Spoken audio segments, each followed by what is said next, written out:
आप सब बच्चों को मेरी आवाज आ रही? एक दफा यस कर दे तो फिर हम क्लास को स्टार्ट करें। सब स्टूडेंट्स को मेरी आवाज आ रही है तो एक दफा यस कर दो बेटा, फिर क्लास को स्टार्ट करें। यस, ठीक है जी, ठीक है। बिस्मिल्लाहिर्रहमानिर्रहीम बच्चों, आज जो है वो हम लोग स्टार्ट करने जा रहे हैं IFRS 15 रेवेन्यू का टॉपिक है, revenue from contract. Most important topic है, इसमें से एमसीक्यूज काफी बन रहे हो, क्वेश्चंस कम आते हैं लेकिन एमसीक्यूज काफी ज्यादा जो है वो इसमें से आ रहे होते हैं। मतलब कि 4 नंबर का, 6 नंबर का पेपर इसमें से आ रहा होता है IFRS 15 में। अब IFRS 15 या रेवेन्यू फ्रॉम कॉन्ट्रैक्ट बेसिकली क्या है? रेवेन्यू फ्रॉम कॉन्ट्रैक्ट का मतलब यहाँ पर आपको इन्होंने ये बताया कि आप अपने रेवेन्यू को कब और किस तरह रिकॉग्नाइज करोगे, किस तरह रिकॉर्ड करोगे, क्या चीज आपकी रेवेन्यू में काउंट होगी, क्या क्या शराइत है IFRS 15 ने आपको बता रखी है। अगर वो सारी चीजें ठीक हो जाती हैं तो फिर आप उसको क्या करते हो, रेवेन्यू रिकॉर्ड करते हो। जैसा कि हमने वहां में पढ़ा था IFRS 16 के अंदर सेल्स एंड लीज बैक, जब हम लोगों ने पढ़ा था मैंने कहा था जो IFRS 15 की शराइत जो है वो पूरी अगर नहीं हो रही तो फिर हम उसको कंसिडर नहीं करते और वो क्वेश्चन वहीं पर क्या हो जाएगा, स्टॉप हो जाएगा। तो आज हमने वही सारी की सारी चीजें पढ़नी है, वही स्टेप्स हमने पढ़ने। ठीक है, सबसे पहले आप लोगों के सामने जो है वो स्क्रीन पे स्टेप्स आ रहे होंगे। 5 स्टेप्स हैं, 5 steps must be follow for the sales और रेवेन्यू। यानी कि आप अपनी सेल्स को या अपने रेवेन्यू को कब बुक करोगे, कुछ 5 स्टेप्स है। अच्छा, ये 5 स्टेप एग्जामिनर आपसे थ्योरी में भी पूछ रहा होता है। मतलब डिस्क्रिप्टिव के अंदर जो है वो 3 नंबर की, 4 नंबर की या 5 नंबर की थ्योरी भी आपसे पूछ सकता है। और इन 5 स्टेप्स को आपने इसी तरीके से ही लिखना है पेपर में जिस तरीके से आप लोगों को बताया जा रहा है। और मैंने ऊपर मेंशन भी किया हुआ है कि मोस्ट इंपॉर्टेंट क्वेश्चन है थ्योरी के हिसाब से कि एग्जामिनर आपसे 5 पॉइंट्स पूछ लेता है, तो 5 पॉइंट्स को लाजमी याद करके जा। ठीक है, नहीं पूछेगा तो वो आप लोगों की लक है, क्योंकि हम लोग भी वो याद करके गए थे 5 पॉइंट, तो नहीं पूछा था उसने। तो पूछ भी लेता और नहीं भी पूछता, तो ये पूछने का मतलब एग्जामिनर जो है वो इन 5 पॉइंट्स को पूछ रहा हो। अब आप अपने रेवेन्यू को कब रिकॉग्नाइज करते हो, 5 पॉइंट्स कौन कौन से हैं उसमें आपको IFRS 15 ये कह रहा है कि सबसे पहले आपने कॉन्ट्रैक्ट को आइडेंटिफाई करना। ठीक है, वन बाय वन हम इसको डिटेल में भी डिस्कस करेंगे। अभी हम इंडिविजुअली पढ़ लेते हैं कि कौन कौन से स्टेप्स हैं जिसको हम फॉलो करेंगे तब हमारा रेवेन्यू या सेल्स हमारी क्या होगी, बुक हो। सबसे पहला स्टेप ये है कि आपने आइडेंटिफाई करना है किसको, कॉन्ट्रैक्ट को। दूसरा आपने आइडेंटिफिकेशन करनी है किसकी, परफॉर्मेंस ऑब्लिगेशन। फिर उसके बाद जो है वो डिटरमाइन द ट्रांजेक्शन प्राइस है, फिर उसके बाद है allocation the transaction price to the performance obligation in the contract. और फिर पॉइंट आपके पास आ जाता है recognise the revenue when the entity satisfy the performance obligation. ये 5 पॉइंट्स हैं, उस्मान, ये 5 पॉइंट्स हैं। इसका पासवर्ड क्या है? अगर राजा आपका PTCL क्राइटेरिया 5G मीट कर वाले ने जाता है, यानी कि ये 5 पॉइंट जो है वो एक नहीं सब जो फोन है वो चलाना आप है। फॉलो कर लेते हो तो फिर आप अपने रेवेन्यू में एक क्या कर स्नैप सकते था ना भाई, एक नहीं बोलना। हो। अब वन बाय वन हम एक एक पॉइंट को डिटेल में डिस्कस करेंगे। ठीक है, क्योंकि इनमें से वो तो उनकी पता, पर एक डिटेल्स में नहीं से कनेक्ट एमसीक्यूज होना। आ रही है। सबसे पहले है आपके पास आ रहा है, फर्स्ट पॉइंट आ रहा है आइडेंटिफाई द कॉन्ट्रैक्ट। आपने कॉन्ट्रैक्ट को आइडेंटिफाई करना है, यानी कि आपके सेलर और बायर के दरमियान एक कॉन्ट्रैक्ट का होना जरूरी है, एक कॉन्ट्रैक्ट का होना जरूरी है। अगर तो वो कॉन्ट्रैक्ट है तो फिर आप उसको रेवेन्यू में लेके जाते हो, अदरवाइज नहीं लेके जाते।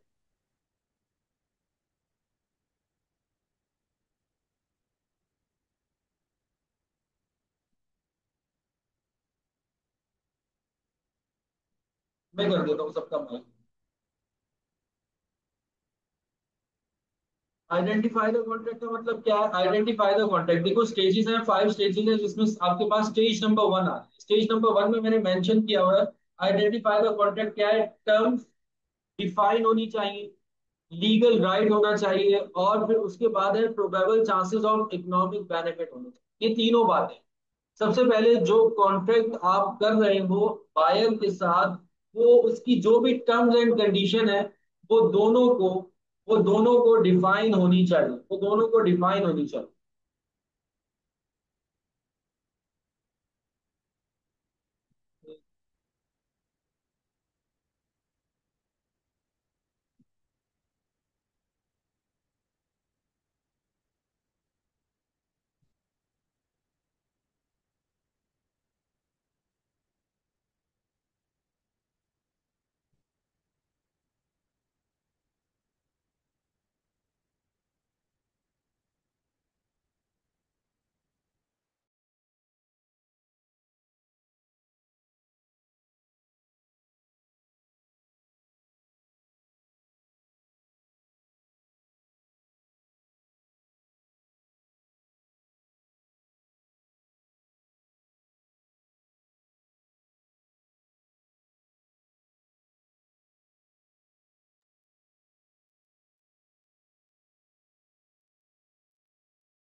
माइक ऑफ नहीं हुआ अभी तक किसी का चल रहा है माइक?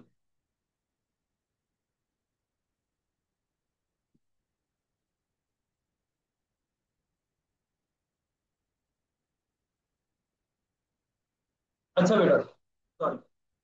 बात चल रही थी कि आइडेंटिफिकेशन ऑफ कॉन्ट्रैक्ट का मतलब क्या है। आइडेंटिफिकेशन ऑफ कॉन्ट्रैक्ट का मतलब है टर्म्स डिफाइन होनी चाहिए जो भी सेलर और बायर के दरमियान बातचीत है, वो या तो इन वर्बल या रिटर्न रिटर्न हो जाए तो बहुत अच्छी बात है। मतलब टर्म्स एंड कंडीशन जितनी भी है वो सारी की सारी क्या हो, डिफाइन। तो उसके बाद लीगल राइट भी हो। लीगल राइट सेलर के पास हो बेचने का, और जब बायर उसको बाय कर ले तो उसके पास लीगल राइट की क्या हो जाए, ट्रांसफर हो जाए। ठीक है।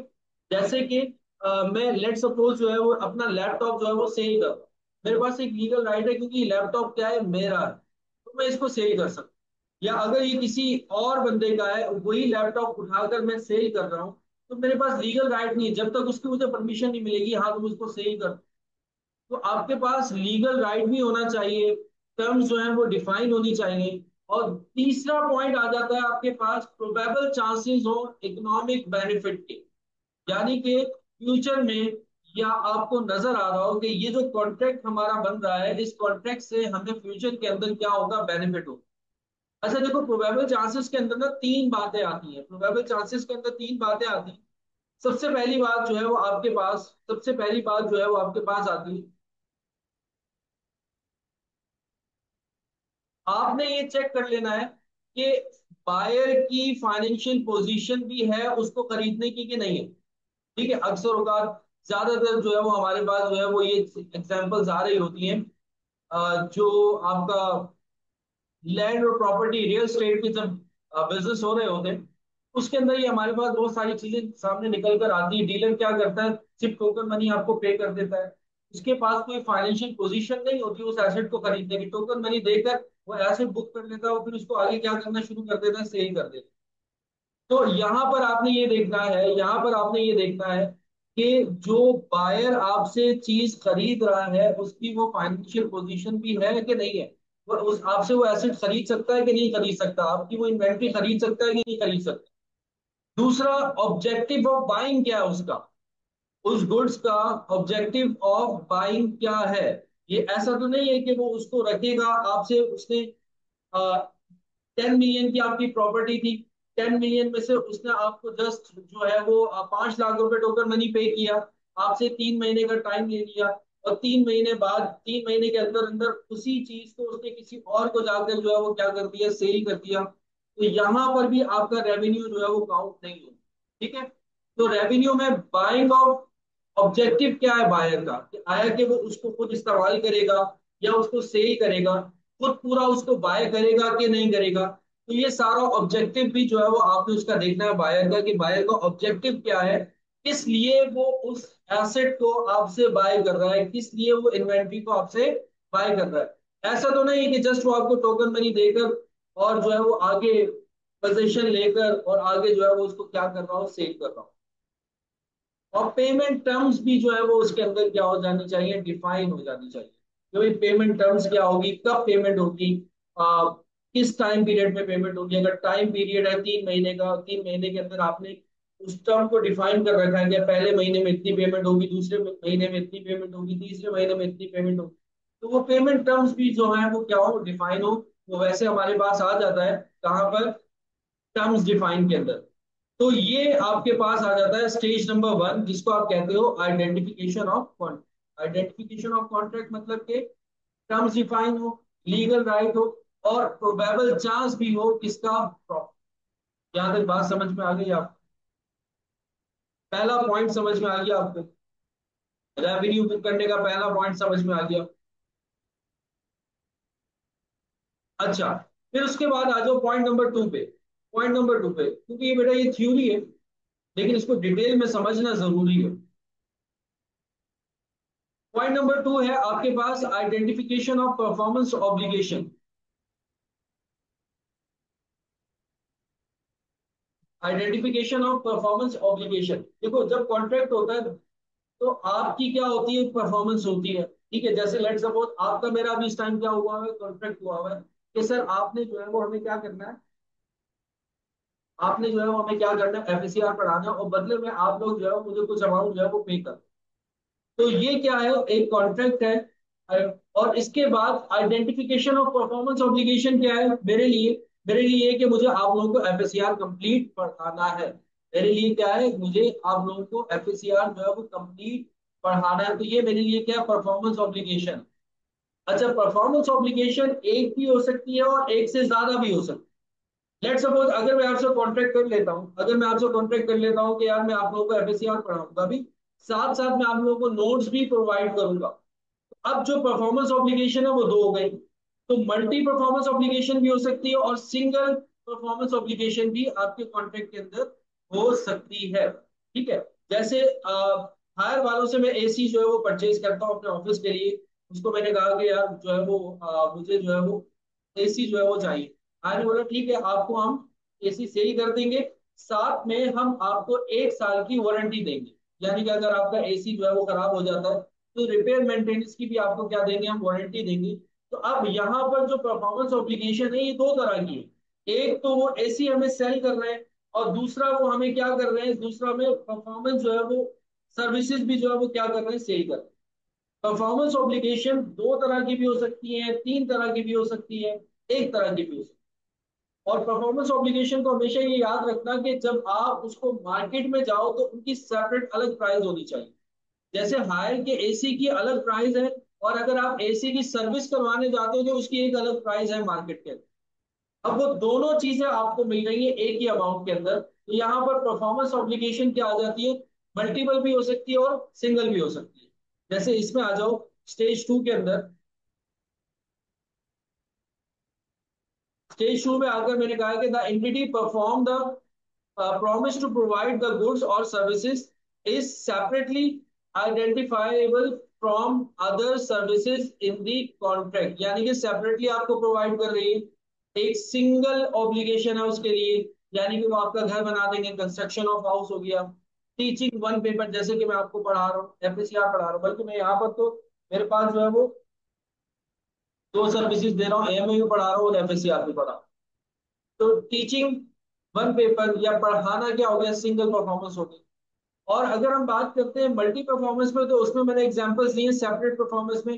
टीचिंग प्लस बुक, जैसे मैंने आपको यहाँ पे पढ़ाऊंगा भी और साथ में नोट्स प्रोवाइड करूंगा। जनरेटर प्लस मेंटेनेंस, ठीक है, मैंने जनरेटर खरीदा और साथ में कंपनी ने मुझे 1 साल की या 2 साल की मेंटेनेंस भी प्रोवाइड की। अब यहाँ पर परफॉर्मेंस ऑब्लिगेशन कितनी हो गई है, दो हो गई। मोबाइल प्लस सिम कार्ड, आपने देखा होगा अक्सर कार्ड जो है वो पहले जमाने में जोंग के मोबाइल चले, तो जोंग वाले क्या कर रहे थे, जोंग का अपना मोबाइल भी दे रहे थे और साथ में सिम भी दे रहे थे। ठीक है, तो अब मोबाइल भी दिया और साथ में सिम भी दे रहे हैं, यानी कि सिम कार्ड भी दे रहे हैं, मतलब दो तरह की उन्होंने आपको क्या दे दी है, सर्विसेज दे दी। ड्रग हो गया, प्लस आपने क्या कर दी, मार्केटिंग कर दी।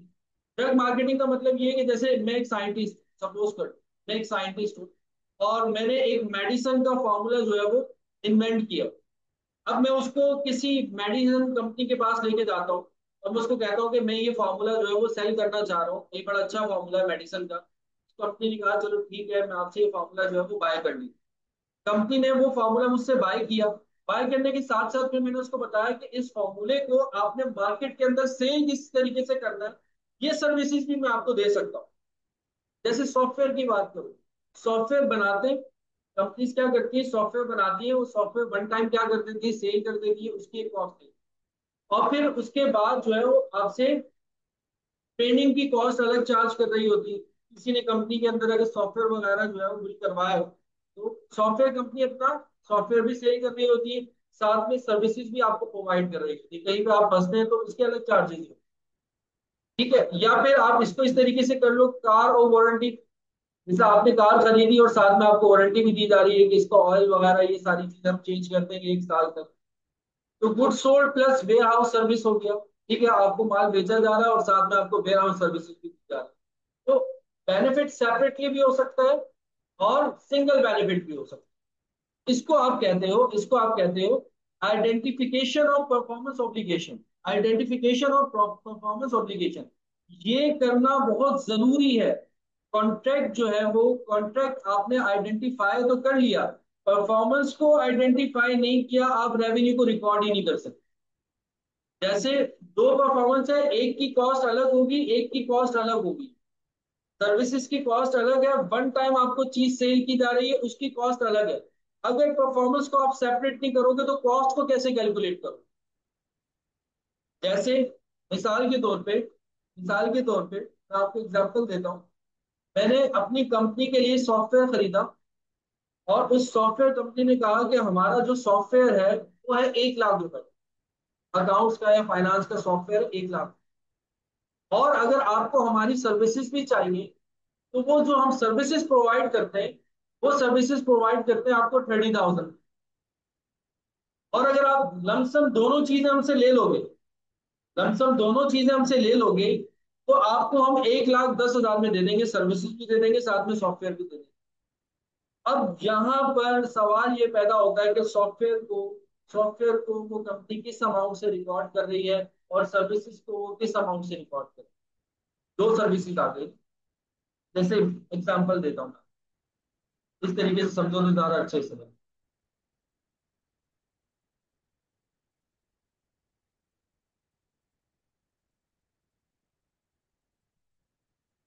सॉफ्टवेयर उसने हमें सही किया 1 लाख, ठीक है।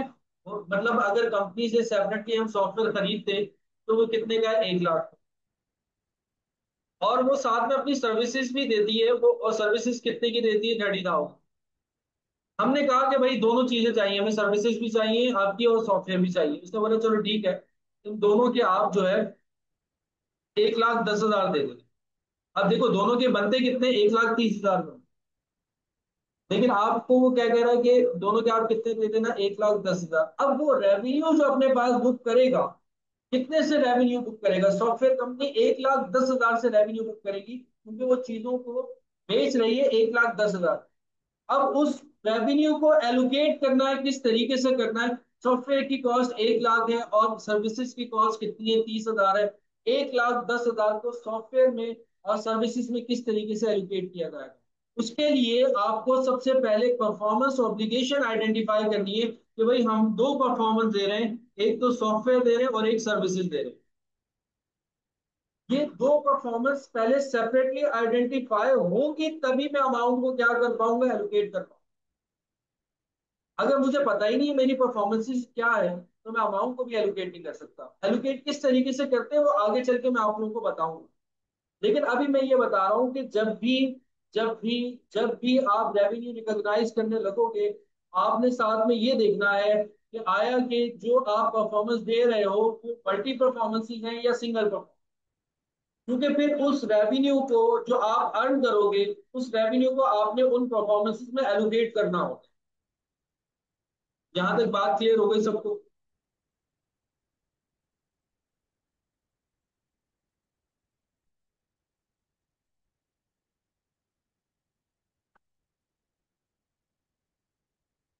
ठीक है।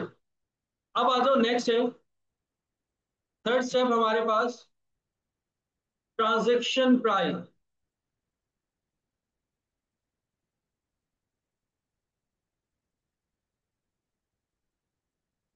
जो सेलर और बायर के दरमियान ट्रांजैक्शन हो रही है उसकी प्राइस क्या है?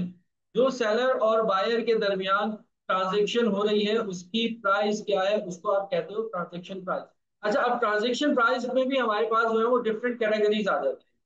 सबसे पहले आती है फिक्स प्राइस कॉन्ट्रैक्ट। ठीक है, आपने एक बात तय कर ली, जैसे मैंने आप लोगों के साथ एक तय किया है तो भाई मुझे आपने इतना अमाउंट दिया और उसके बदले में आप लोग को एफसीआर पड़ा। ठीक है, वो क्या हो गया? फिक्स हो गया, फिक्स प्राइस हो गई। इसको कहते हो आप fix price contract. Fix price contract, किसी बच्चे से ज्यादा नहीं ले रहा हूँ, ना किसी बच्चे से कम ले रहा हूँ। हाँ हो सकता है कम ले रहा हूँ, लेकिन किसी बच्चे से मैं ज्यादा नहीं ले रहा, मैंने फिक्स किया हुआ कि भाई मुझे इतने पैसे तुमसे चाहिए। इसको आप कहते हो fix price contract. Fix price contract के आपने ट्रांजेक्शन की प्राइस को क्या कर दिया? फिक्स कर दिया। कभी कभार ऐसा होता है कि आपकी ट्रांजेक्शन्स की जो प्राइस होती है वो वेरिएबल भी होती है, डिपेंड कर रही होती है फ्यूचर में। कि फ्यूचर में हमें पता लगेगा इसकी प्राइस क्या निकल कर आई। फ्यूचर में हमें पता लगेगा कि इसकी प्राइस क्या निकल कर आएगी। इसकी मिसाल इस तरीके से लो, इसकी एग्जांपल इस तरीके से लो। मेरी एक कंस्ट्रक्शन कंपनी, ठीक है, और मैंने जो है वो, सब बच्चों को आवाज आ रही हो?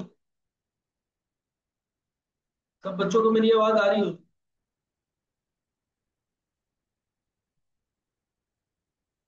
ठीक है, आ रही। क्या किया मैंने अभी? अभी मैंने क्या किया? किस चीज की एग्जांपल दे रहा था?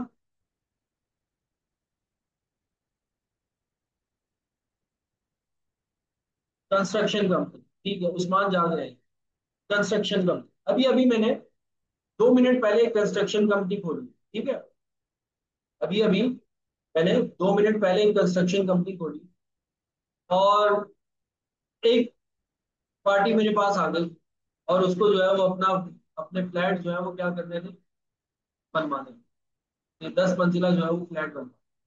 मैंने बोला ठीक है, अभी अभी खोलिए, बना भी देंगे, 2 मिनट में बना देंगे, कोई मसले वाली बात ही नहीं।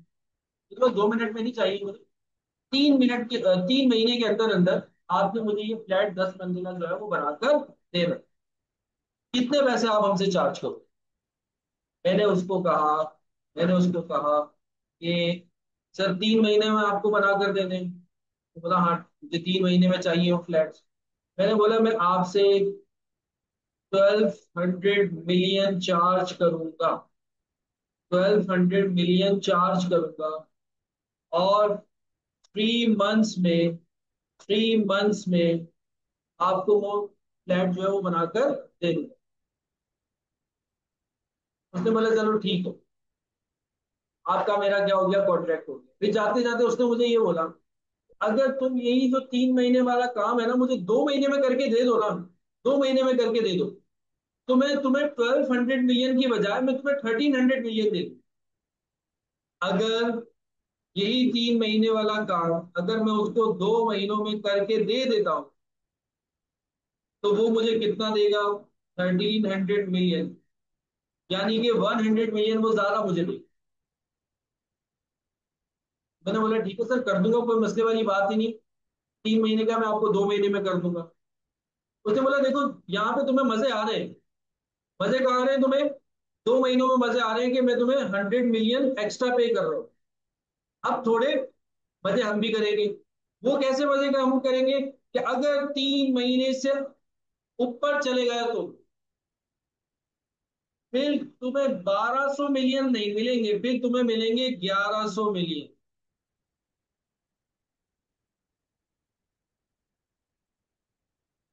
मतलब अगर तुम अपने कॉन्ट्रैक्ट से पहले वो काम कर देते हो तो हम तुम्हें रिवॉर्ड देंगे, कितना देंगे, 100 मिलियन एक्स्ट्रा पे करते हो। और अगर तुम 3 मंथ्स के बाद काम करते हो तो हम तुमसे पेनल्टी चार्ज करेंगे 100 मिलियन।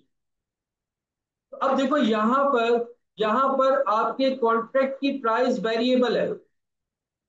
1300 भी हो सकती है, 1200 भी हो सकती है, और 1100 भी हो सकती है। अगर 3 महीने में काम किया 1200 मिलेंगे, अगर 2 महीनों में काम किया तो 1300 मिल जाएंगे, ठीक है।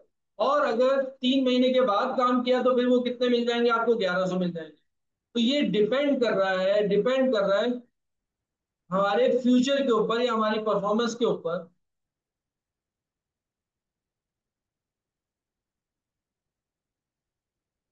हाँ, वो एक टर्म्स एंड कंडीशन उसने बता दी होगी ना भाई, 3 महीने के बाद एक दिन भी ऊपर हो गया मैं इतने चार्ज करूंगा, ठीक है।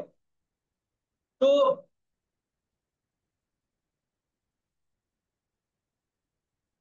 यहां पर यहां पर वो आपको ये कहता है, यहां पर वो आपको IFRS 15 ये कहता है कि आपने रेवेन्यू तब बुक करना है जब रिवर्सल इम्पॉसिबल, जब रिवर्सल इम्पॉसिबल हो, आप तब रेवेन्यू बुक करो। यानी कि आप शुरू में नहीं 1300 मिलियन बुक कर लोगे क्योंकि भाई मैं 2 महीने में कंप्लीट करके दूंगा, पॉसिबल अगर होगा या नहीं होगा, जब तक आपको कंफर्म ना हो जाए, जब तक कंफर्म ना हो जाए कि हाँ भाई मैं 3 महीने में काम करने वाला हूँ, या 2 महीने में काम करने वाला हूँ, या 3 महीने के बाद काम करने वाला हूँ, तब जाकर आप क्या करोगे, अपना रेवेन्यू बुक करोगे। तो can only be book the extent where reversal is impossible. अच्छा देखो, यहां पर मैं अपना रेवेन्यू बुक तो कर सकता हूँ, लेकिन मैं रेवेन्यू कितना बुक करूंगा, मैं 1100 मिलियन का रेवेन्यू बुक करूंगा। मैं ना 1200 मिलियन बुक करूंगा, ना मैं 1300 मिलियन बुक करूंगा। देखो रिवर्सल कहां तक हो सकता है, ज्यादा से ज्यादा 3 महीने से ऊपर ही जाऊंगा ना मैं। और 3 महीने से ऊपर जाऊंगा तो मुझे 100 मिलियन का लॉस होगा, यानी कि मेरा रेवेन्यू कितना रिकॉग्नाइज होगा, 1100 मिलियन। तो IFRS 15 आपको ये कह रहा है कि जहां तक रिवर्सल इम्पॉसिबल है, यानी कि 1100 तो आपको मिलने ही मिलने, भले वो आप 3 महीने से ऊपर भी ले जाते हो, तो आपने कितना बुक करना है, 1100 बुक करना है। आपने 1300 बुक नहीं करना, ना ही आपने 1200 बुक करना। तो यहाँ पर मैंने पॉइंट लिख भी दिए ऑरेंज से, can only be book to the extent where reversal is impossible. Example penalty increment clause. ठीक है, पेनल्टी और इंक्रीमेंट क्लॉज दोनों मैंने आप लोगों को यहाँ पे बताया। समझ में आ गई यहाँ तक बात, क्लियर हो गया? कोई सवाल किसी का?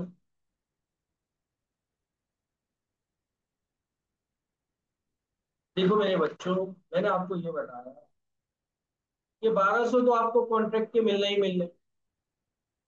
अगर जल्दी कर देते हो तो 1300 मिल जाएंगे, और अगर लेट कर देते हो तो 1100 मिल जाएंगे। कंफर्म कितना अमाउंट मिलेगा, कंफर्म कितना अमाउंट मिलेगा? 1100 मिलियन। कंफर्म जो अमाउंट मिलेगा वो कितना मिलेगा, 1100 मिलियन। 1200 तो कंफर्म नहीं है ना भाई, क्योंकि 3 महीने के बाद भी जा सकते हैं। 1200 तो कंफर्म नहीं है, 1300 भी कंफर्म नहीं है, क्या पता 2 महीने से ऊपर निकल जाता है। तो कंफर्म जो मुझे अमाउंट मिलेगा वो कितना मिलेगा, वो कितना मिलेगा, 1100 मिलेगा। ये मुझे कंफर्म मिलेगा, भले मैं 3 महीने से ऊपर चला जाऊं, 1100 तो मुझे मिलना ही मिलना है। 1200 कंफर्म नहीं है। अगर 3 महीने से ऊपर चला गया तो 100 मिलियन की क्या बढ़ जाएगी, पेनल्टी बढ़ जाएगी। तो कंफर्म अमाउंट कितना है, कंफर्म अमाउंट कितना है, 1100। तो मैं जो रेवेन्यू बुक करूंगा वो मैं 1100 बुक करूंगा इनिशियली, जब तक मैं कॉन्ट्रैक्ट कंप्लीट नहीं कर लेता, परफॉर्मेंस ऑब्लिगेशन अपनी दे नहीं देता, मैं 1100 मिलियन से अपना रेवेन्यू क्या करूंगा, ना ही 1200 होगा ना ही 1300। हाँ, अगर 2 महीने में कंप्लीट कर लिया तो फिर मैं 200 से और ज्यादा रेवेन्यू बुक कर लूंगा। और अगर 3 महीने में कॉन्ट्रैक्ट कंप्लीट कर लिया तो 100 मिलियन से और रेवेन्यू। मैं जो रिकॉग्नाइज करूंगा वो कितना रिकॉग्नाइज कर सकता हूँ, 1100 मिलियन कर सकता हूँ, इससे ज्यादा नहीं कर सकता, क्योंकि यहाँ पर इन फ्यूचर मुझे डर है कि मुझ पर पेनल्टी जो है वो हिट कर सकती है। तो IFRS 15 यही कहता है कि अगर कोई फ्यूचर में इंक्रीमेंट या पेनल्टी मिलने वाली है, तो पेनल्टी मिलने वाली है वो तो माइनस कर दो, और इंक्रीमेंट मिलने वाला है वो कभी रिकॉर्ड नहीं कर। वो जब तक मिल ना जाए तब तक रिकॉर्ड नहीं कर। क्लियर हो गई यहाँ तक बात? आगे चलो बेटा।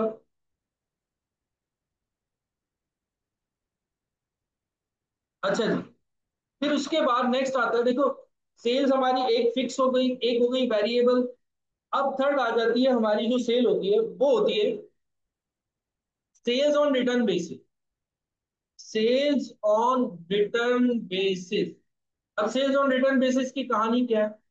अक्सर औकात आप लोगों ने मेडिसिन कंपनीज के साथ ये देखा हो, या जो छोटे मोटे बेचारे सप्लायर होते हैं ना, और वो जो है हमारे बड़े बड़े शॉपिंग मॉल्स के अंदर जब अपनी प्रोडक्ट रखवाते हैं ना, तो वहां पे ब्लैकमेल वगैरह होते हो, हाथ के आप पैसे नहीं मिलते मार्केट के अंदर। ये नहीं कि आपने प्रोडक्ट दिया और आपको पैसे मिल जाए, ऐसा नहीं होता, बहुत कम होता है, रेयर केसेस में होता है। जहां पर आप प्रोडक्ट देते हो उसको बोलते हो यार ये रखो, ठीक है, और बेच कर मुझे पैसे दे, इसको रखो और बेच कर मुझे क्या दे देना, पैसे दे देना। तो ये कहलाती है सेल्स ऑन रिटर्न बेसिस। मैंने माल बेच भी दिया लेकिन रिटर्न बेसिस पे बेचा है, कि अगर नहीं बिका तो मैं वापस ले लूंगा आपसे। ठीक है, तो सेल्स ऑन रिटर्न बेसिस की अगर आपकी कोई सेल है, उसको भी आप अपना रेवेन्यू रिकॉग्नाइज नहीं करो। IFRS 15 मना करता है। क्यों? क्योंकि वो रेवेन्यू है ही नहीं, क्योंकि उसमें एक फैक्टर शामिल है, किसका, रिटर्न बेस। जैसे पेनल्टी का लगने का खर्चा होता है ना, तो रिकॉर्ड नहीं करते।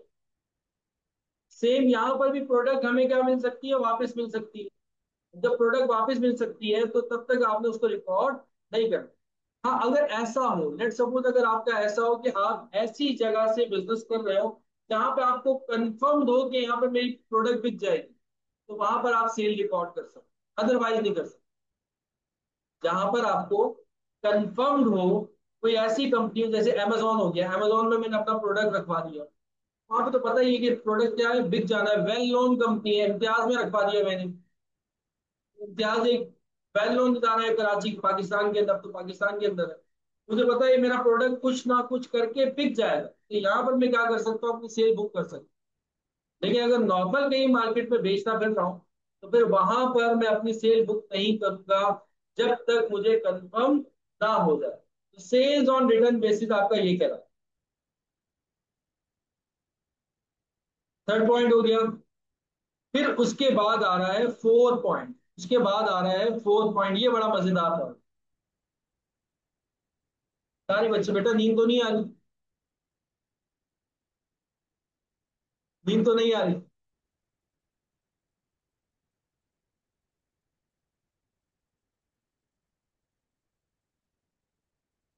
ठीक, जागते रहे। अब ये जो पॉइंट आ रहा है ना, ये सुनना, कोई फोर पॉइंट है। Significant financing component, significant financing component, sale इस तरह की भी होती है और ये एग्जामिनर आपसे पूछता भी है। इस पे एमसीक्यूज आ जाता है। सिग्निफिकेंट फाइनेंसिंग कंपोनेंट, इस पे लिख लेना अपने पास, इस पे एमसीक्यूज आ जाता है, इस पे एमसीक्यूज आ जाता है फोर पॉइंट पे। इसको पक्का करके जाना, सिग्निफिकेंट फाइनेंसिंग कंपोनेंट। अब वो क्या है? ये है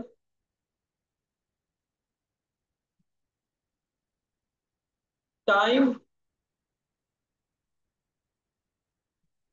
डिफरेंस। टाइम डिफरेंस किसमें? सर्विसेज में और पेमेंट में। टाइम डिफरेंस किसमें? सर्विसेज में और पेमेंट में। देखो, मैं ज्यादा अपनी बड़ाई बयान नहीं कर रहा हूँ, लेकिन हुआ क्या है कि कुछ बच्चों ने, जो हमारा जुलाई में एक नया सेशन स्टार्ट हो रहा है ना, तो उसकी फीसें अभी से दी है कुछ बच्चों ने। मैं बड़ाई बयान नहीं कर रहा हूँ, छोटा मोटा सा टीचर, लेकिन कुछ बच्चों ने क्या किया, ऐसा किया। सर्विसेज में आप कब दूंगा, जुलाई में जो सेशन स्टार्ट होगा उसमें सर्विस पेमेंट उन्होंने मुझे क्या कर दी है, अभी कर दी। अच्छा, कुछ बच्चे ऐसे हैं कि जिनके पास अभी नहीं है पैसे, और वो कह रहे हैं कि सर पढ़ने के बाद ना, जैसे हमारे पास पैसे आएंगे हम आपको पे कर दें। तो अब यहाँ पे मैं सर्विसेज उनको अभी दे रहा हूँ, पैसे मुझे बाद में मिलेंगे। तो डिफरेंस आ रहा है सर्विसेज में और पेमेंट के टाइम में। ऐसे एक तो होती है सेल, मोबाइल बेचा, मार्केट के अंदर चीज बेची, पैसे मिल गए, वो ऑन टाइम है, ऑन दी स्पॉट सेल। लेकिन कुछ सेल्स आपकी ऐसी होती हैं जिसमें आपके जो सर्विसेज हैं और जो आपका टाइम पीरियड है उसके दरमियान क्या आ जाता है, डिफरेंस आ जाता है। उसको आप कहते हो significant financing component, significant financing component. जहां पर भी हो सकता, बिल्कुल गुड्स में भी हो सकता, तो जहां पर difference between time of services and time of payment.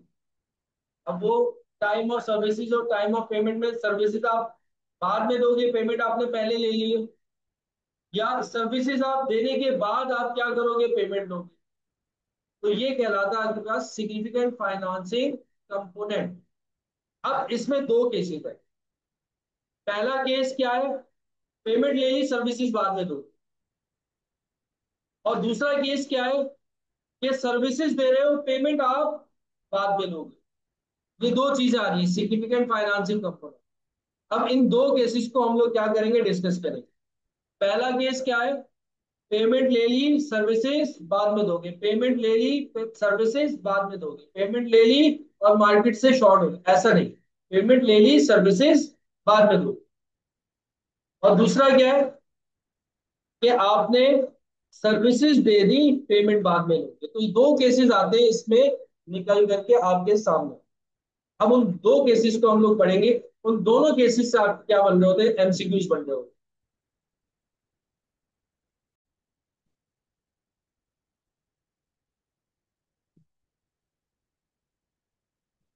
अच्छा बेटा, अब इस पे आ जाओ। मैं आप लोगों को बता रहा था significant financing component. Significant financing component के अंदर मैंने आप लोगों को बताया कि बेटा दो कंडीशंस हो सकती है, या तो आप सर्विसेज पहले दे दो, पेमेंट आपको बाद में मिले, या फिर आप जो है वो पेमेंट पहले ले लो और सर्विसेज आपको बाद में दो। तो यहाँ पर ऐसी सिचुएशन है, सपोज करो कि केस नंबर 1 की हम बात करते हैं, आप लोगों के सामने स्क्रीन पे भी आ रहा होगा, वो provided services now and taking payment after 2 years. Payment जो है वो हम कब लेंगे, 2 साल बाद। सर्विसेज हम अभी दे रहे हैं। तो सपोज करो कि आज मैं अगर सर्विसेज दे रहा हूँ तो आज मेरी सर्विस की वैल्यू कितनी है, 8,000। और पेमेंट जब मैं उससे लूंगा तो वो मैं कब लूंगा, 2 साल बाद जाकर के पेमेंट लूंगा। फिर कब लूंगा, उससे 2 साल बाद जाकर के पेमेंट। तो जो मेरी आज 8,000 की सर्विस है, 2 साल बाद वही सर्विस की वैल्यू मेरी 8,000 थोड़ी होगी। उसी सर्विस की वैल्यू चेंज हो जाएगी। उस सर्विस की वैल्यू वैल्यू में भी वो 10,000 हो, 11,000 हो, 12,000 हो। ऐसा ही होगा ना? सारे एग्री करते हो इस बात में कि आज जो मैं सर्विसेज दे रहा हूँ और उसकी पेमेंट अगर मैं 2 साल बाद लेता हूँ, तो उस सर्विस की वो वैल्यू नहीं होगी जो आज है, चेंज हो चुकी होगी, ज्यादा हो चुकी। ठीक है, क्योंकि एप्रिसिएशन आती है, इन्फ्लेशन आता है, वो सारे फैक्टर्स इन्वॉल्व हो जाते हैं।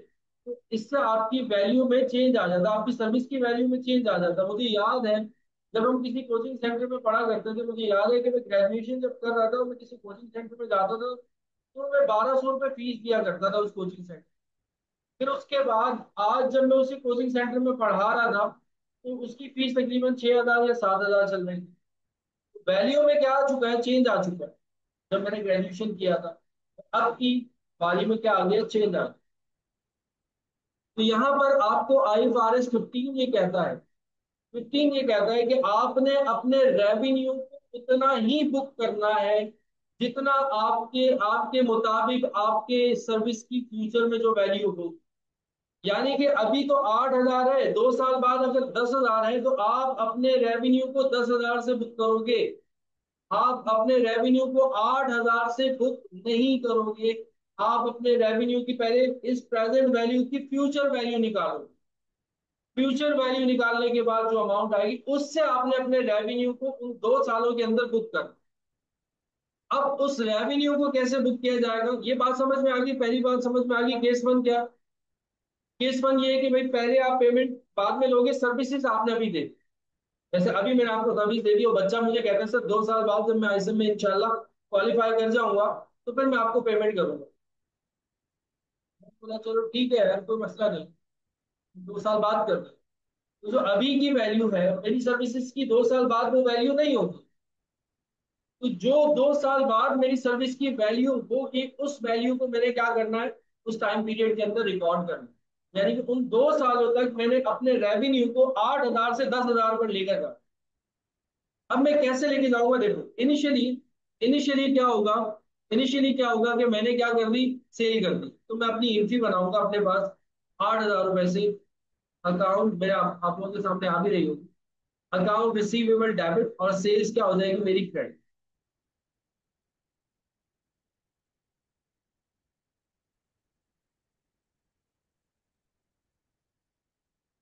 कितने से, 8,000। अभी तो मैंने रेवेन्यू की कितनी वैल्यू है, 8,000। तो मैंने 8,000 से बुकिंग कर। फिर उसके बाद जैसे ही मैं ईयर एंड पे जाऊंगा ना, जैसे ही मैं अपने ईयर एंड पे जाऊंगा तो मैं क्या करूंगा, दोबारा से रिसीवेबल को डेबिट करूंगा और इंटरेस्ट इनकम को रिकॉर्ड कर लूंगा। इंटरेस्ट इनकम को रिकॉर्ड कर लूंगा। बेसिकली मैंने उसको एक लोन दिया है और कितने से रिकॉर्ड कर लूंगा, 1,000 से रिकॉर्ड। अब मेरा रेवेन्यू कहां तक बुक हो चुका है, 9,000 से रेवेन्यू मेरा क्या हो चुका है, बुक हो चुका है। 8,000 जब मैंने सेल की तब बुक किया। तो 1 साल गुजर गया, मैंने अपने रेवेन्यू को इंक्रीज किया इंटरेस्ट फैक्टर लगाकर। अब मेरा रेवेन्यू कितना हो चुका है, 1,000 और हो चुका है, यानी कि टोटल रेवेन्यू मेरा कितना हो चुका है, 9,000। Same same same. जब जब 2 साल मुकम्मल हो जाएंगे मैं दोबारा से रेवेन्यू बुक करूंगा 1,000 से, यानी कि रिसीवेबल डेबिट और इंटरेस्ट इनकम को मैं क्या कर दूंगा, क्रेडिट कितने से, 1,000। अब मैं अपने रेवेन्यू को 8,000 से कहां पर लेकर आ चुका हूं, 10,000 पर लेकर आ चुका हूं। तो ये सही रिकॉग्निशन क्राइटेरिया है IFRS 15 के मुताबिक। अगर कोई आपकी ऐसी इनकम है जो आपको इन फ्यूचर बाद में मिलेगी, तो आपने उसके ऊपर अपना क्या करना है, डिस्काउंटेड रेट लगाना है जो भी चल रहा होगा, और उसके हिसाब से अपना इंटरेस्ट भी क्या करना है, बुक करना। तब जाकर एक्चुअल इनकम आपकी जो है वो रिकॉर्ड होगी या आपकी statement of profit and loss के अंदर रिफ्लेक्ट करेगी। समझ में आ गई यहाँ तक बात? क्लियर हो गया? केस नंबर 1, केस नंबर 1 सबको क्लियर हो गया?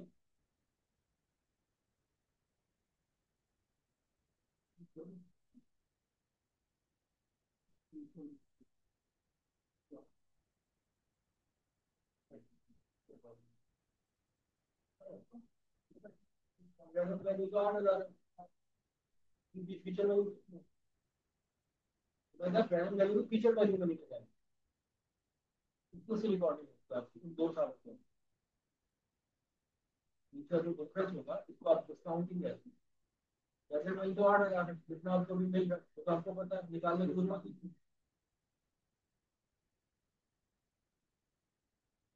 अनबाइंडिंग ऑफ इंटरेस्ट आप कह रहे हैं, टोटल वैल्यू कितनी है, कितनी है फ्रेंड? हाँ, तो निकाल क्यों रहे हैं? पता है आपको पता है, वो निकालना पड़ेगा ना। आपको कैसे पता है? डेट अप्लाई करके निकाले तो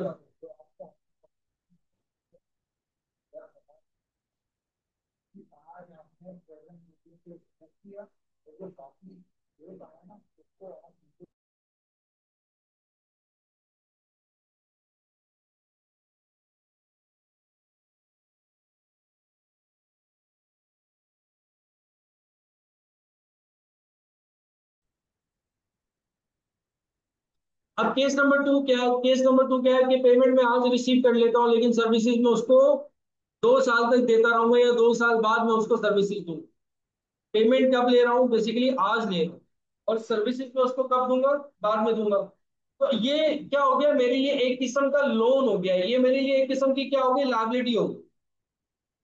अब यहां पर आकर आपको IFRS 15 ये कहता है कि अगर आप फ्यूचर में इनकम रिसीव करते हो तो उस पर इंटरेस्ट इनकम साथ में रिकॉर्ड करते हो। केस नंबर 1 पढ़कर आ रहे हैं अभी हम। और IFRS 15 यहां पर कहता है कि अगर जब तुम्हें एडवांस में मिल गया पैसा और सर्विसेज तुमने बाद में देनी है, तो अब जो एडवांस में मिल गया है इसके ऊपर इंटरेस्ट लगाकर इंटरेस्ट एक्सपेंस भी क्या करोगे, शामिल करो। जैसे इंटरेस्ट इनकम शामिल कर रहे हो वैसे ही इंटरेस्ट एक्सपेंस भी शामिल करोगे। देखो, आज के अगर मैं उससे 8,000 ले लेता हूं, सपोज करो पेमेंट रिसीव ना हो, अगर मैंने पेमेंट अभी रिसीव कर ली, and services of goods will be provided after 2 years now. Treat this cash received as a loan and book interest using incremental borrowing rate. ठीक है, फिर आपने इंक्रीमेंटल बोरोइंग रेट लगाना। अच्छा, कुछ बच्चे ग्रुप में पूछ भी रहे थे सर, ये जो है वो इंक्रीमेंटल बोरोइंग रेट क्या होता है? इंक्रीमेंटल बोरोइंग रेट ये होता है जो मार्केट में चल रहा होता है, जो आप बैंक के पास जाओगे भाई कि क्या रेट चल रहा है तो आपको बता देता है कि भाई इंटरेस्ट रेट ये चल रहा है, उसको आप कहते हो इंक्रीमेंटल बोरोइंग रेट। तो अब आपने क्या करना है, वो जो आपको 8,000 रिसीव हुए हैं, अब आपने उसको शिफ्ट करना है 10,000 पे। कैसे, जरा देख। सबसे पहले सबसे पहले कैश रिसीव हुआ है आपको 8,000, आपने कैश डेबिट किया और लोन को आपने क्या कर दिया, क्रेडिट कर दिया 8,000। फिर जैसे ही साल खत्म हुआ उस 8,000 रुपए के ऊपर आपने अपना खर्चा भी रिकॉर्ड करना, इंटरेस्ट एक्सपेंस भी रिकॉर्ड करना। देखो, ये पैसा भी आपको यहां से मिल रहा है, अगर ये पैसा मार्केट से लेने जाते वहां पर आपको इंटरेस्ट पे करना पड़ता ना, तो यहां पर भी आपको क्या करना पड़ेगा, इंटरेस्ट पे करना पड़ेगा। नॉर्मल सी बात है, नॉर्मल सी बात है। सपोज तो मैं, अगर मैं किसी बच्चे से पैसे ले रहा हूँ अभी एडवांस में, तो वो पैसे मैंने ले लिए, सर्विसेज तो नहीं दी ना अभी तक उसे, अगर वही पैसा अगर मैं उस बच्चे से नहीं लेता, मार्केट से वो पैसा उठाता, तो मार्केट से मुझे इंटरेस्ट पे करना पड़ता ना, इंटरेस्ट एक्सपेंस होता मेरा एक। यहाँ पर भी आपको IFRS 15 बाउंड कर रहा है कि भाई अब आप 1,000 से क्या कर लो, ये 1,000 के एज्यूम किए, 1,000 से क्या कर लो, इंटरेस्ट एक्सपेंस जो है ना वो रिकॉर्ड कर लो। मैंने एंट्री रिकॉर्ड की, इंटरेस्ट एक्सपेंस डेबिट, और लोन को मैंने क्या कर दिया, क्रेडिट कर दिया। दूसरी एंट्री बना दी। तीसरी एंट्री जब दूसरा साल एंड हुआ दिसंबर 31 को, मैंने दोबारा इंटरेस्ट डेबिट किया और लोन को मैंने 1,000 से क्या कर दिया, क्रेडिट कर दिया। यानी कि अब मेरा जो टोटल लोन हो चुका है वो कितना हो चुका है, 10,000 का लोन हो चुका है। 8,000 शुरू में लिया, एक वो लोन था, फिर 2 साल का उसके ऊपर 2,000 का इंटरेस्ट चढ़ गया। यानी कि जो टोटल लोन हो चुका है वो कितना हो चुका है, वो 10,000 का हो चुका है। अब जब मैं अपनी सर्विसेज दे दूंगा, अब मैंने वो लोन क्या कर लिया, कमा लिया, वो अर्न कर लिया, अपनी सर्विसेज दे दी।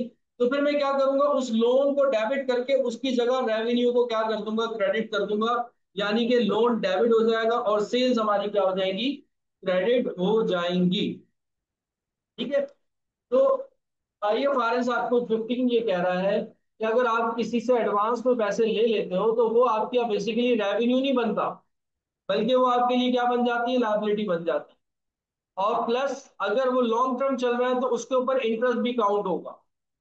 और जब तक आप सर्विसेज दे नहीं देते, जब तक आप सर्विसेज दे नहीं देते, तब तक तब तक आप उसको लोन ही कंसीडर करोगे, अपनी इनकम रिकॉर्ड नहीं कर सकते।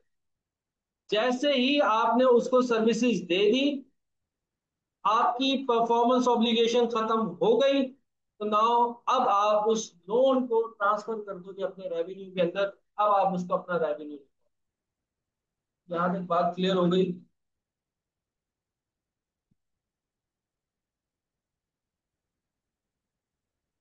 सबको क्लियर है? तो ये बेसिकली कंसेप्ट था, ये बेसिकली कंसेप्ट था हमारा सिग्निफिकेंट फाइनेंसिंग कंपोनेंट का, कि अगर एडवांस में पैसे ले लो या सर्विसेज पहले देकर एडवांस में पैसे बाद में पैसे दो, तो उसकी ट्रीटमेंट क्या हो।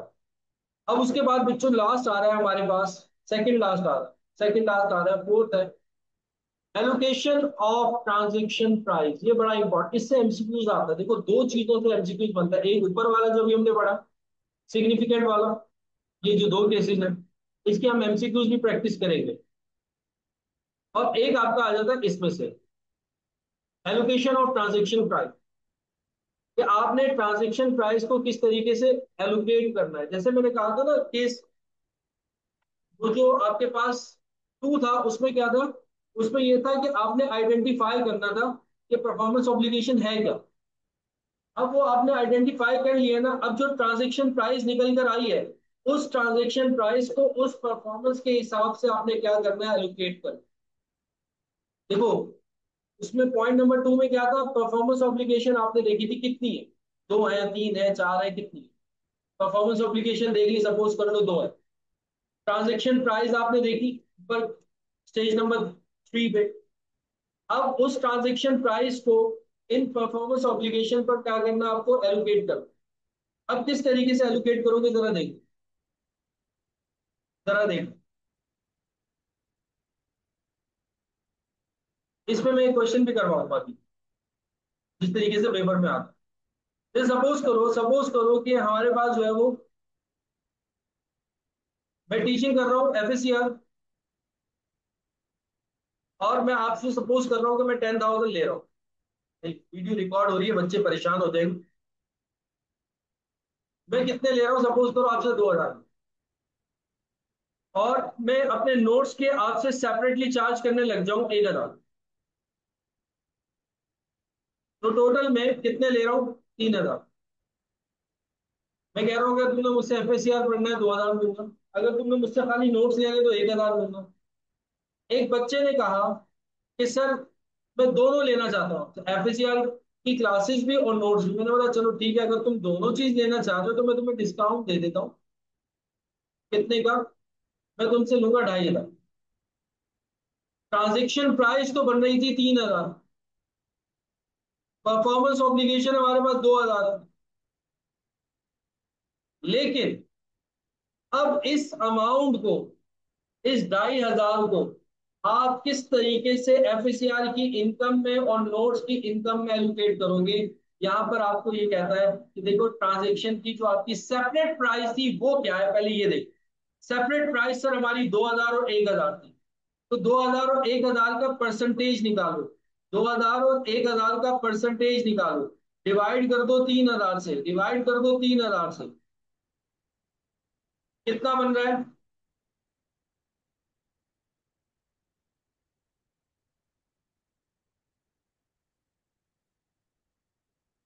0.66 और 0.33।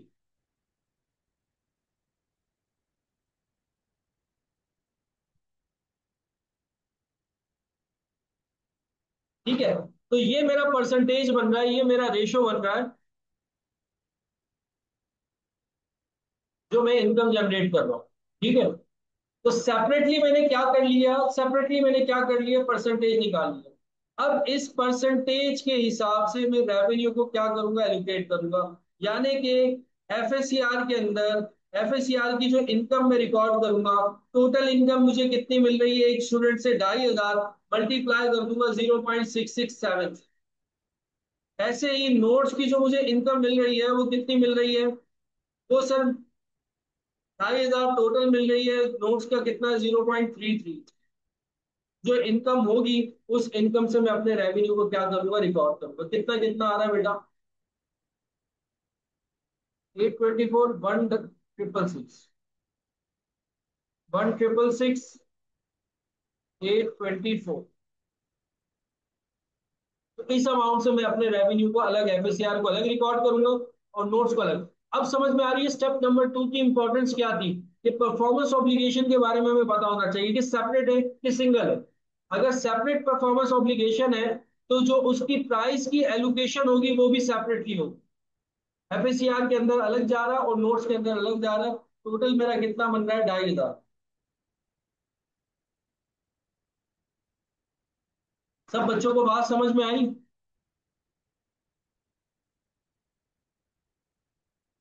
सब बच्चों को बात समझ में आई? इसी पे ना एक एमसीक्यूज ले लेते, इसी पे एक एमसीक्यूज ले लेते ताकि और अच्छे से क्लियर हो जाए एग्जाम में जिस तरह के क्वेश्चंस आप।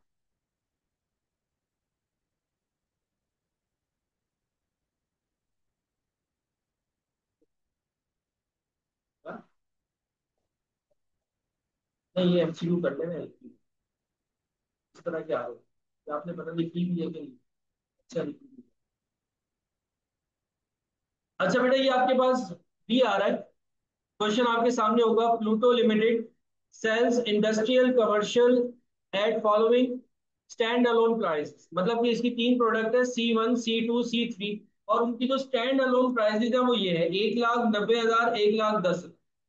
मतलब अगर वो अपनी सर्विसेज को अलग अलग बेचते हैं मार्केट में तो C1 उनकी 1 लाख में जाती है, C2 उनकी 90,000 में जाती है और C3 उनकी कितने में जाती है, 1,10,000 में जाती है।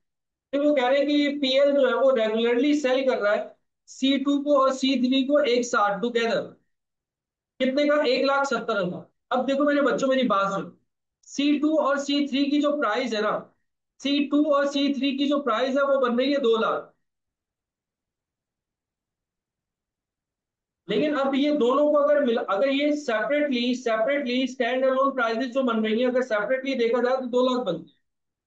अगर C2 को अलग बेचे, C3 को अलग बेचे तो 2 लाख बनता है। लेकिन अगर ये मिलाकर बेच देता है C2 और C3 को तो कितना बन जाता है, 1,70,000 बनता है। फिर उसके बाद आगे क्या कह रहा है, required the selling price to be allocated to each product in case PL offer to sell 1 carton of each product for a total price of ₹2,60,000। वो कह रहा है क्या, देखिए वो तीनों को बेच देता है एक साथ, तो वो कितने में बेच रहा है, 2,60,000। तीनों को अगर बेच देता है तो 2,60,000। स्टैंड अलोन प्राइसेस बता दी, 1,90,000 और 1,10,000। जैसे एफएससीआई की फीस होगी, बुक हो गई, और एक और साथ में कुछ और मंजर ऐड कर दो। 1,90,000 और 1,10,000 अगर वो स्टैंड अलोन प्राइसेस क्या करता है, बेचता है। फिर अगर वो दो उनमें से मिलाकर बेच रहा है, C2 और C3 को, तो वो 1,70,000 का बेच रहा है। लेकिन स्टैंड अलोन में उसकी प्राइस कितनी बन रही है, 2 लाख बन रही है। फिर उसके बाद अगर वो तीनों को मिलाकर बेच देता है तो वो कितने का बन रहा है, 2,60,000 का। अब इसकी प्राइस एलोकेशन करनी है आप लोगों को, किस तरीके से करो। अब इसकी प्राइस एलोकेशन करनी है। बेटा बस 2 मिनट के लिए जाग लो मेरे बच्चों, मेरे प्यारे बच्चों, 2 मिनट के लिए जाग लो। इंट्री भी बना देता हूँ, इंट्री भी बना देता हूँ। 2 मिनट के लिए जाग लो, बस क्लास खत्म होने जा रही है। ये एमसीक्यू बेटा इंपॉर्टेंट एमसीक्यू, किस तरीके से पूछता हूँ। नाम अमाउंट चेंज करेगा, चीज यही पूछ रहा हूँ। देखो, सबसे पहले मैं रेशियो निकाल लेता हूँ C2 और C3 का, क्योंकि C2 और C3 को मैं कंबाइन बेचा करता था। सर C2 और C3 का अगर मैं कंबाइन बेचता हूँ, रेशियो क्या है, स्टैंड अलोन रेशियो निकालो। C2 कितने का बेच रहा हूँ भाई, सर 90,000 का। और C3 में कितने का बेच रहा हूँ, सर 1,10,000 का। टोटल कितना हो गया, 2 लाख।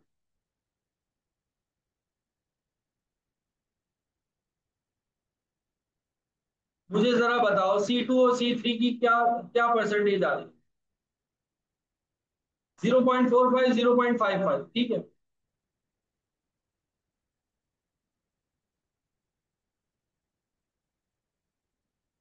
इसका मतलब क्या हुआ, इसका मतलब यह हुआ कि सर C2 और C3 को जब हम मिलाकर बेचेंगे, C2 और C3 को जब हम मिलाकर बेचेंगे, एक साथ मर्ज करके बेचेंगे, तो सर जो भी रेवेन्यू हमें मिलेगा, जो भी रेवेन्यू हमें मिलेगा, उसमें से 45% C2 को चला जाएगा और 55% किसको चला जाएगा, C3 को चला जाएगा। अब कितना रेवेन्यू मिल रहा है मेरे बच्चों, सर 1,70,000 का रेवेन्यू मिल रहा है C2 और C3 को मिलाकर बेचने में।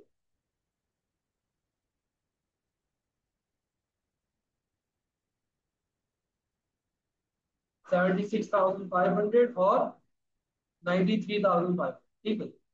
मैं रेवेन्यू निकाल लेता हूँ। इसी 45 को मल्टीप्लाई कर दिया मैंने 1,70,000 जो मिलाकर बेच रहा हूँ, तो हमारे पास नई प्राइसेस आ गई। C2 की कितनी आ रही है, अभी बताया किसी बच्चे ने, 76,500, 93,500, 76,500, 93,500, ठीक है। अब ये हमारे पास प्राइसेस आ गई कि सर अगर हम 1,70,000 के हिसाब से बेच दें तो ये रेवेन्यू हमारा जनरेट हो।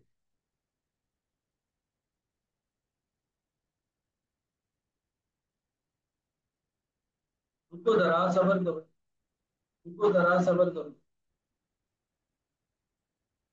93,500, ठीक है। अच्छा बेटा, अब हमारे पास जो है वो नई प्राइसेस निकल कर आ गई C2। सर C2 को, C2 की प्राइस हो गई 76,500 और C3 की जो प्राइस है वो है सर 93,500। और C1 की तो स्टैंड अलोन ही बेच रहे थे, वो तो 1 लाख ही रहेगी, वो तो चेंज नहीं। टोटल मुझे करके बताओ तीनों की प्राइसेस कितनी हो रही।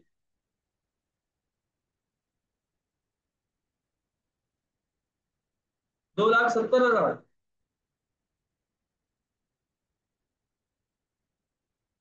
तो सर अगर तीनों को मिलाकर बेचता हूँ मार्केट के अंदर, 2,70,000 की बिक्री।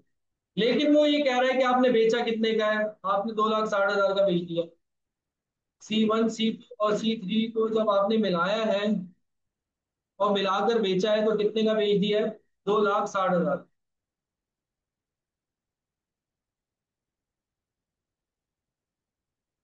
अब आप इसका रेशियो निकालोगे, C1, C2, C3।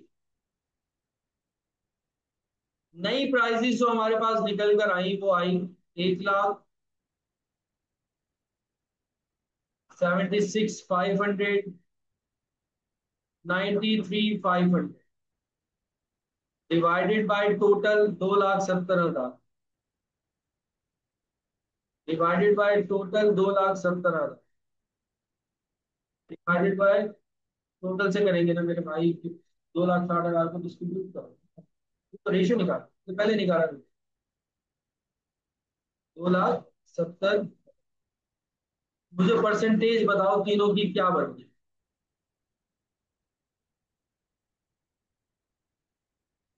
37, 28, 34, 37, 28 और 24, ये बन रही है परसेंटेज।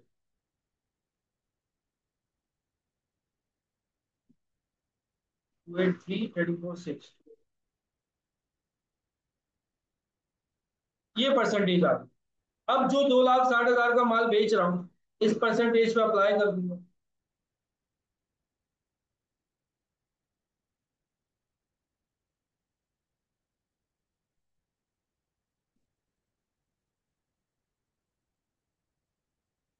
तो जो अमाउंट होगा उस अमाउंट से मैं रेवेन्यू को रिकॉग्नाइज। बात समझ में आ गई? अच्छा, ये मैंने सॉल्व भी किया हुआ है, या आप लोगों को हैंड आउट मिल जाए, देखो।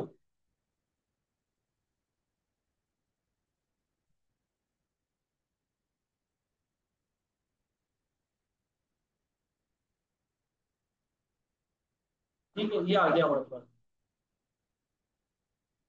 पहले जो दो को साथ बेच रहे थे उनकी परसेंटेज निकाल के अमाउंट को एलोकेट कर दिया हमने।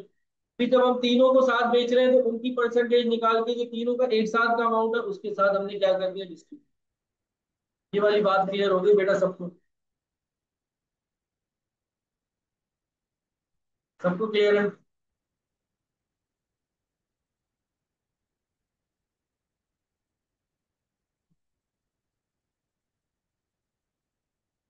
जी बेटा, 5th पॉइंट पे ही जा रहा हूँ। अभी मैं 5th पॉइंट पे ही जा रहा हूँ। तो बेटा रेवेन्यू को एलोकेट इस तरीके से किया जाएगा, अगर आपकी सेपरेट परफॉर्मेंस है तो रेवेन्यू को इस तरीके से एलोकेट किया जाएगा। अब आ जाओ बेटा, लास्ट स्टेप है हमारा जो हमने समझना था, जो मैंने आप लोगों को बताया था, बुक रेवेन्यू। रेवेन्यू को कैसे बुक करो? रेवेन्यू को बुक करने के हमारे पास जो है वो दो तरीकेकार हैं। पहले हमारे पास पॉइंट इन टाइम।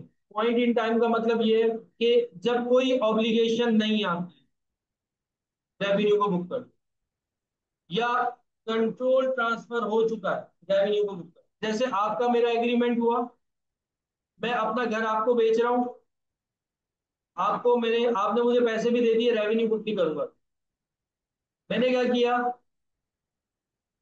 जो है मकान की जो भी डॉक्यूमेंट वगैरह थे आपके नाम पे ट्रांसफर कर दिए, यानी कि कंट्रोल ट्रांसफर हो गया। ऑब्लिगेशन भी कोई नहीं है फ्यूचर में। बस मैं अपना रेवेन्यू क्या कर दूंगा, बुक कर, उसी टाइम अपना रेवेन्यू क्या कर दूंगा, बुक। जहां पर जहां पर कंट्रोल भी ट्रांसफर हो जाए और ऑब्लिगेशन भी क्या हो जाए, ट्रांसफर हो, ऑब्लिगेशन भी खत्म हो जाए, वहां पर आप अपने रेवेन्यू को क्या कर लेते हो, बुक कर। जैसे इसकी हिंट में मैंने तीन बातें लिखवाई हुई थी। पोजीशन ट्रांसफर हो जाए, लीगल टाइटल ट्रांसफर हो जाए, या रिस्क एंड रिवॉर्ड ट्रांसफर हो जाए। आपने कोई इन्वेंट्री बेच दी, अब आपका उससे कोई ताल्लुक नहीं है कि उसके पास पहुंची हो या ना पहुंची हो, आपका एग्रीमेंट हो गया, बेचने का बेच दिया। रिस्क एंड रिवॉर्ड अब उसका है, आपका नहीं है। अब आप क्या करोगे, अपना रेवेन्यू बुक कर दो। इसको आप कहते हो point in time. Point in time मतलब कि लीगल टाइटल ट्रांसफर हो जाए, या रिस्क एंड रिवॉर्ड ट्रांसफर हो जाए, या पोजीशन आपने ट्रांसफर कर दी, तो पॉइंट इन टाइम हो गया। दूसरा है over a time. Over time का मतलब क्या होता है कि अगर कोई आप ऐसी सर्विसेज दे रहे हो जिससे आपका जो कस्टमर है वो साइमल्टेनियसली आपसे बेनिफिट उठा रहा है। यानी 1 साल की सर्विस का मैंने वादा किया हुआ, 1 साल तक मैं आपको सर्विसेज दूंगा। तो ये क्या है, साइमल्टेनियसली कस्टमर आपका बेनिफिट जो है वो ले रहा है। या सेलर की परफॉर्मेंस चलती रहेगी आगे तक। जैसे एसी आपको सेल किया, सेल के साथ साथ सर्विसेज भी आपको देनी है 2 साल तक, एसी का तो रेवेन्यू बुक हो जाएगा ऑन टाइम। लेकिन जो सर्विसेज का रेवेन्यू है वो अब आप कैसे बुक करोगे, जैसे जैसे टाइम पीरियड आपका बुक गुजरता रहेगा, वैसे वैसे आपको उस सर्विसेज को क्या करना है। 1 साल गुजर गया, जितनी सर्विस है आधी आपने बुक कर ली, आधी आपने अगले साल बुक कर लिया रेवेन्यू, इस तरह। इसको आप कहते हो ओवर अ टाइम, यानी कि उसको पूरे टाइम पीरियड पे क्या करते हो, डिवाइड करते हो। जब अगर आपकी परफॉर्मेंस रहती है ड्यू तब, तो ये कहलाता है आपका बुक रेवेन्यू।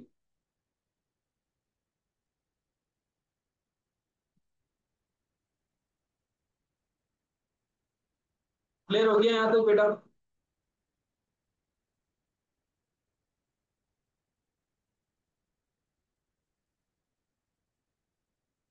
तो 5 पॉइंट्स हम लोगों ने पढ़े हैं आज, और ये मोस्ट इंपॉर्टेंट पॉइंट थे।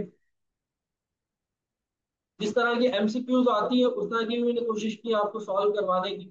कल हम इसकी थोड़ी और प्रैक्टिस करेंगे।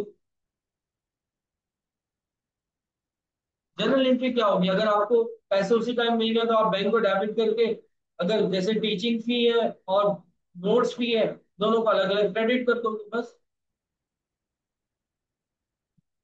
जैसे बैंक डेबिट किया, टीचिंग फी इनकम क्रेडिट, और साथ में नोट्स फी इनकम क्रेडिट, दोनों का अलग अलग क्रेडिट कर दिया, अमाउंट को एलोकेट करते हैं।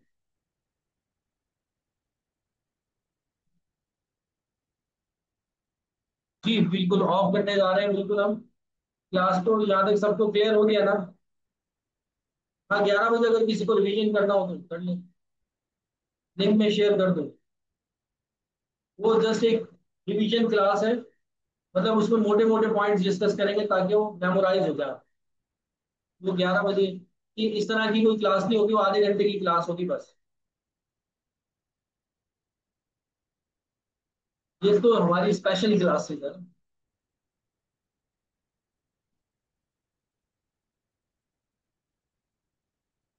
क्वेश्चन को नहीं करो भाई। ये जो मेरे साथ बैठे हुए ना, ये मेरे बहुत अच्छे बहुत करीबी दोस्त है, जिसकी वजह से ये मेरे साथ बैठे हैं। वो लोकेशन वगैरह नहीं है, ट्यूशन को छोड़, ऑनलाइन है बस।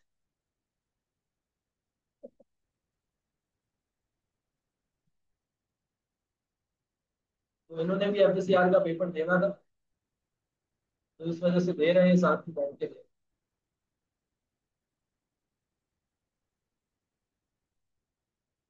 ठीक है बच्चों, आज के लिए इतना काफी है। अपना ख्याल रखना है, मुझे दुआ में याद रखना। कल इसकी प्रैक्टिस करेंगे। कल ये IFRS 15 इंशाल्लाह ताला कंप्लीट हो जाएगा, और परसों फिर बताऊंगा कि क्या पढ़। IFRS 15 लास्ट भी करना, एमसीक्यूज बनती है इससे। कल इसकी कुछ एमसीक्यूज की प्रैक्टिस करें। ओके बच्चों, टाटा, अल्लाह हाफिज।